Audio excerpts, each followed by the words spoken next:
한 배우가 같은 해에 로튼 토마토 100% 완벽 점수와 방송사 역사상 최악의 시청률을 동시에 기록할 수 있을까? 더 놀라운 건 그가 월병 한마디로 중국 전역을 뒤흔들어 9,800만 명의 시선을 끌었다는 사실이다. 디즈니 플러스는 그에게 시즈니 제작을 맡겼고 TVN은 역사적 참패를 안겼으며 웨이보는 그의 이름을 실시간 검색어 1위에 올렸다. 불과 18개월 사이에 벌어진 일이다. 이동욱, 1981년생 배우는 지금 자신의 25년 커리어에서 가장 극적이고 위험한 줄타기를 하고 있다. 도깨비의 우울한 저승사자에서 살인자의 쇼핑몰의 냉혈 킬러로 다시 착한 남자의 시인 같은 조폭으로 변신하는 동안 그는 정상과 나락을 모두 경험했다. 국제평론가들은 그를 칭찬했고 한국 언론은 그를 비판했으며 중국 네티즌들은 그를 공격했다. 하지만 그는 여전히 서 있다. 어쩌면 이것이야말로 진짜 배우의 모습일지도 모른다. 이동욱은 1999년 데뷔 이후 마이걸로 아시아 전역에서 사랑받는 한류 스타로 자리 잡았다. 2005년부터 2006년까지 SBS에서 방영된 이 로맨틱 코미디는 특히 중국과 동남아시아에서 폭발적인 인기를 끌며 그를 한류 1세대 남신으로 만들었다. 당시 20대 중반이었던 그는 순수하면서도 세련된 이미지로 수많은 팬들의 마음을 사로잡았다. 이 작품의 성공은 그에게 아시아 전역에서의 팬미팅 투어와 광고 계약을 안겨주었고 특히 중국 시장에서의 입지를 확고히 했다. 하지만 진정한 전환점은 2016년부터 2017년까지 TVN에서 방영된 도깨비였다. 우울한 저승사자 역할을 맡은 그는 한국 드라마 역사상 가장 상징적인 조연 캐릭터 중 하나를 창조해냈다. 최종 회 시청률은 전국 기준 약 7%를 기록하며 케이블 방송 역사상 최고 시청률 그룹에 속하게 되었다. 2019년 OCN에서 방영된 타인은 지옥이다에서는 살인마 치과 의사로 변신하며 완전히 다른 모습을 보여주었다. 이 작품으로 그는 OCN의 위험하게 매력적인 캐릭터상을 수상하며 심리 스릴러 장르에서도 자신의 역량을 입증했다.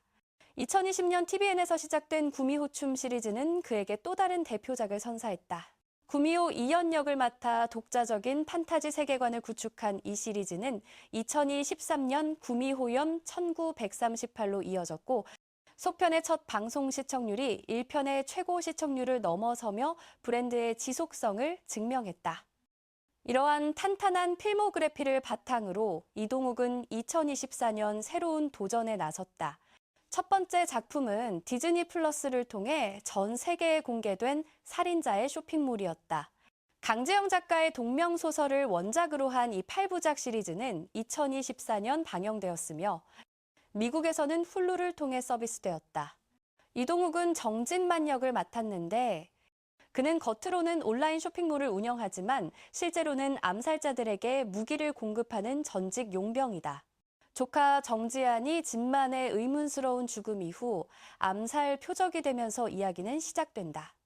이 작품은 영국 언론으로부터 히트 범죄 드라마로 평가받았고 로튼 토마토에서 평론가 점수 100%, 관객 점수 약 98%를 기록했다. 많은 리뷰에서 별 4개 중 4개 또는 별 5개 중 4개의 높은 평가를 받았다. 특히 서구 평론가들은 이동욱의 액션 연기와 감정 표현의 절제미를 극찬했다. 한 평론가는 그를 아시아의 키아누 리브스에 비유하기도 했다. 성공에 힘입어 디즈니 플러스는 2026년 공개 예정인 시즌이 제작을 공식 확정했다. 이동욱과 김혜준을 비롯한 주요 출연진이 모두 복귀하며 제작진은 액션 규모가 훨씬 더 웅장해질 것이라고 약속했다. 일본 배우 오카다 마사키와 현리도 새롭게 합류한다. 이는 한국 배우가 주연을 맡은 OTT 시리즈 중 빠르게 시즌2가 확정된 드문 사례로 글로벌 시장에서 이동욱의 가치를 입증했다. 하지만 모든 것이 순조로웠던 것은 아니다. 2025년 3월 31일부터 5월 6일까지 TVN에서 월요일과 화요일 오후 8시 50분에 방영된 이혼보험은 예상치 못한 결과를 낳았다. 전체 12부작으로 구성된 이 작품에서 이동욱은 보험료 산정 천재 노기준 역을 맡았다. 3번의 이혼을 경험한 그는 커플들을 위한 이혼보험이라는 독특한 상품을 고안해낸다.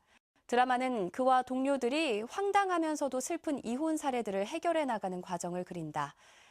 초반 시청률은 약 2%로 시작하며 TVN의 월화 드라마 시간대를 살릴 것으로 기대를 모았다. 이광수와 이다희 등 강력한 출연진이 함께했음에도 불구하고 시청률은 점차 하락했다. 종영 직전 에피소드는 전국 기준 0, 9%를 기록하며 TVN 역사상 최저 시청률 중 하나라는 평가를 받았다. 한국 언론과 베트남 언론 모두 이 작품을 TVN 월화 드라마의 플롭이라고 지적했다. 많은 기사와 댓글에서 각본이 밋밋하고 허점이 많으며 강력한 출연진에도 불구하고 주연 커플의 케미스트리가 부족하다고 비판했다. 네티즌들은 특히 이혼이라는 무거운 주제를 코미디로 풀어내려던 시도가 어색했고 캐릭터들의 행동이 비현실적이라고 지적했다. 일부는 이동욱과 이광수의 연기는 좋았지만 그들조차도 약한 스토리를 구할 수 없었다고 아쉬워했다. 이 실패는 이동욱에게 큰 타격이었지만 동시에 그가 얼마나 빨리 회복할 수 있는지를 보여주는 계기가 되었다. 시청률 참패 직후 이동욱은 빠르게 회복의 기회를 잡았다. 2025년 7월 18일부터 8월 29일까지 JTBC에서 금요일 오후 8시 50분에 방영된 착한 남자는 전체 14부작으로 구성됐으며 일부 지역에서는 디즈니 플러스를 통해서도 동시 방영됐다. 로맨스, 드라마, 누아르 가족 장르를 결합한 이 작품에서 그는 박석철 역을 맡았다. 3대째 이어온 조폭 가문의 직계 손자지만 시인의 영혼을 가진 그는 비밀리에 문예 창작 수업에 참여하며 폭력의 세계에서 벗어나고자 한다. 이야기는 석철이 가족과 일, 그리고 가수를 꿈꾸는 첫사랑 강미영과의 관계를 지키기 위해 고군분투하는 과정을 중심으로 전개된다. 첫 방송 후 불과 10분 만에 착한 남자는 해당 시간대 전국 시청률 1위에 올랐다.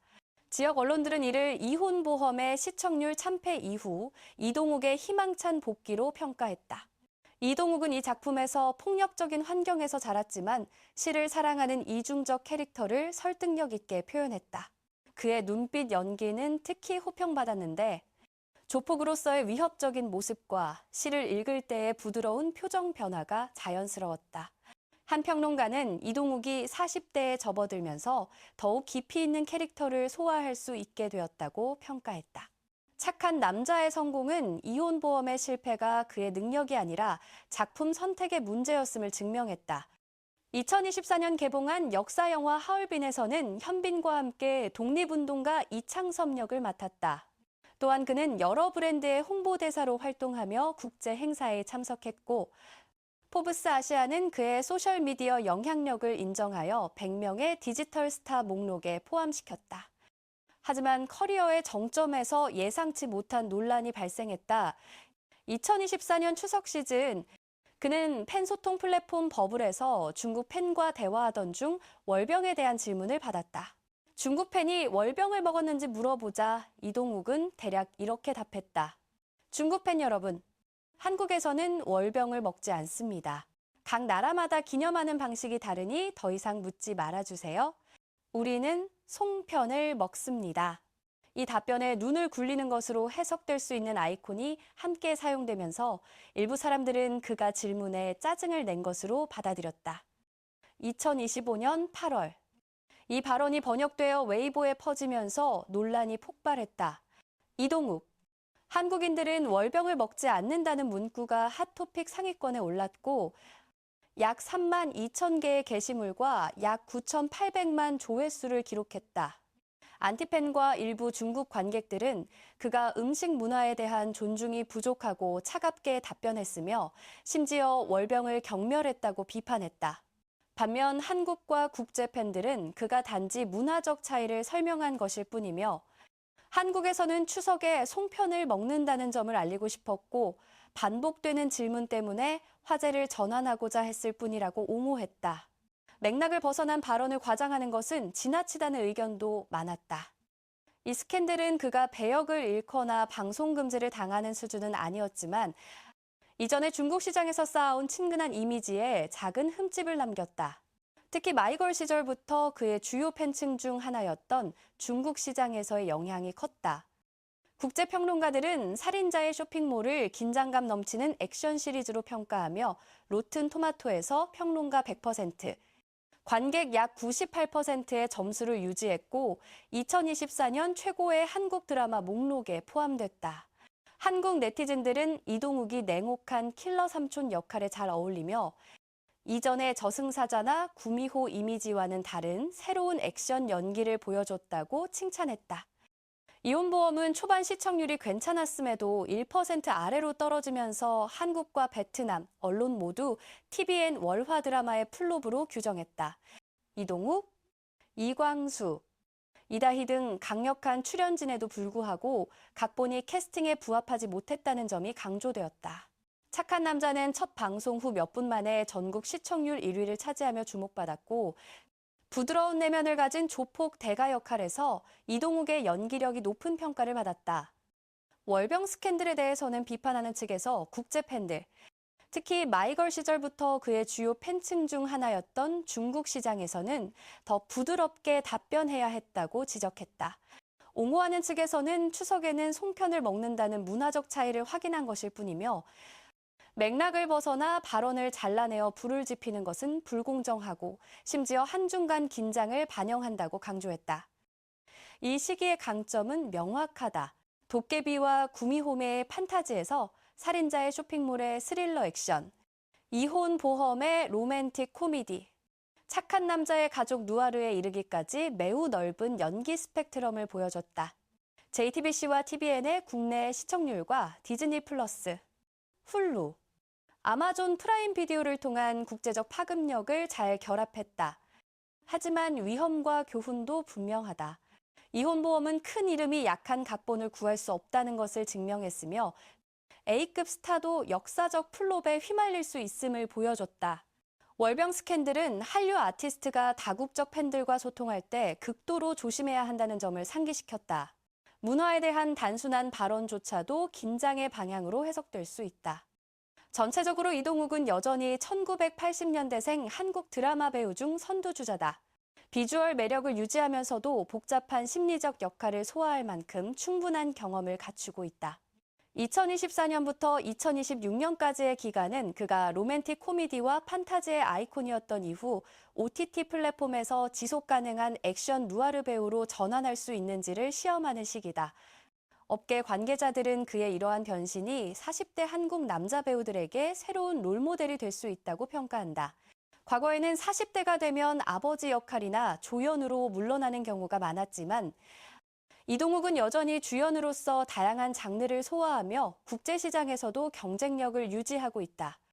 마이걸, 도깨비, 구미호둠에서 살인자의 쇼핑몰과 착한 남자에 이르기까지 이동욱은 자신이 단순한 로맨틱 코미디 미남이 아니라 모든 장르에 적응할 수 있는 배우임을 증명했다.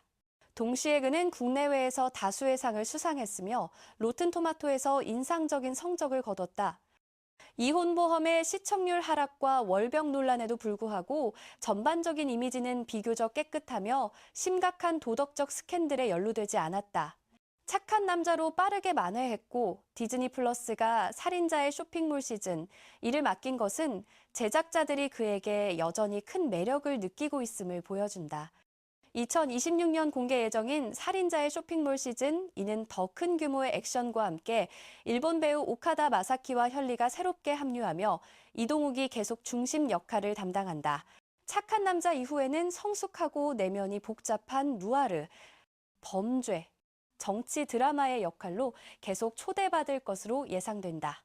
이는 그의 커리어가 무르익은 단계에 적합하다. 여러분은 이동욱의 이번 변신에 대해 어떻게 생각하시나요? 그가 액션 누아르 장르에서 새로운 전성기를 맞이할 수 있을까요? 댓글로 여러분의 생각을 들려주시고 더 많은 한류 소식을 받아보고 싶으시다면 구독과 좋아요 부탁드립니다. 다음에도 흥미로운 소식으로 찾아뵙겠습니다.